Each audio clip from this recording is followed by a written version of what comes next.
ये जो क्राउड देख रहे हैं, ये 9 अक्टूबर का क्राउड है और इस क्राउड में बहन जी के अधिभाषण और भाषण में कुछ चीज़ें छूट गई थी, जो हमारे वीडियोस में कई दर्शक ने पूछा था। अगर ऐसा है तो बहन जी बी टीम के रूप में बीजेपी को सपोर्ट क्यों करती थी? और बहन जी ने वास्तव में इस देश में जिस तरीके से दलितों का उत्थान किया, आगे ले गए, उनके लिए सारे दलित समाज के लोग पूरी तरीके से उन्हें सुनने के लिए आतुर होते हैं। लेकिन तब उस दलित समाज का एक बड़ा जत्था नाराज़ हुआ जब बहन जी ने अपने भाषणों में, खासकर 9 अक्टूबर के दिन और कुछ घटनाएँ दलित समाज के ऊपर पहले से हुई थीं। जैसे सीजेआई साहब जिस तरीके से अपने कोर्ट में हेयरिंग सुन रहे थे और उनके ऊपर जूता फेंका जाता है, तो बहन जी के उस अधिभाषण और भाषण में कोई ज़िक्र नहीं था। दूसरा, ग्वालियर में लगातार चल रहे दलितों के आंदोलन, जहाँ बाबा साहब के ऊपर एक व्यक्ति लगातार तीखी टिप्पणियाँ कर रहा है और तमाम जाटों समाज के लोग संघर्ष कर रहे हैं। उस भाषण में कोई ज़िक्र नहीं था।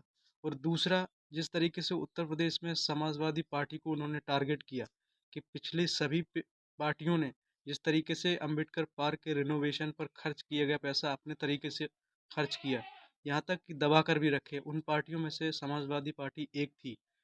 तो बीजेपी ने जो सारा पैसा कलेक्ट किया वो पूरी तरीके से रिनोवेशन पर खर्च किया। तो बहन जी ने उन्हीं का जवाब किस तरीके से 19 अक्टूबर यानी कि कल की मीटिंग में दिया, जहां उन्होंने एक बड़े प्लेटफॉर्म पर आकाश आनंद को लॉन्च किया। ये एआई प्लेटफॉर्म है, जिसे ए फॉर आकाश आनंद और आई फॉर इंटायर इंडिया, जो भविष्य की राजनीति को किस नज़रिए से देखती हैं। उन्होंने कुछ राज्यों के कोऑर्डिनेटर को नहीं बुलाया और इन सवालों के जवाब दिए।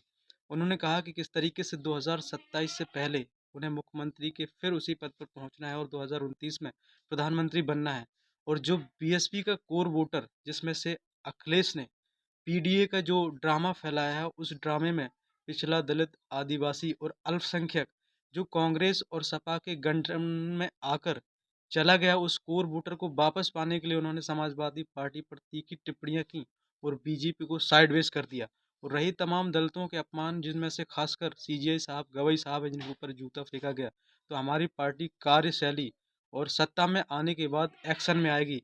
हम फालतू की बयानबाजी नहीं करते। उम्मीद करते हैं कि सभी दर्शकों को उनके सही सवालों के जवाब मिल गए होंगे। अगर आपको लगता है कि बीजेपी का कोई और कैच भी है या बीजेपी और खासकर पीएसपी बीजेपी के दबाव में है, तो बहन जी के ऊपर ऐसे कई प्रेशर हैं, जैसे संपत्ति के संरक्षण को लेकर, उसके वजह से भी प्रेशर हो सकता है, लेकिन उसकी कोई गारंटी नहीं कि वास्तव में वो प्रेशर में है।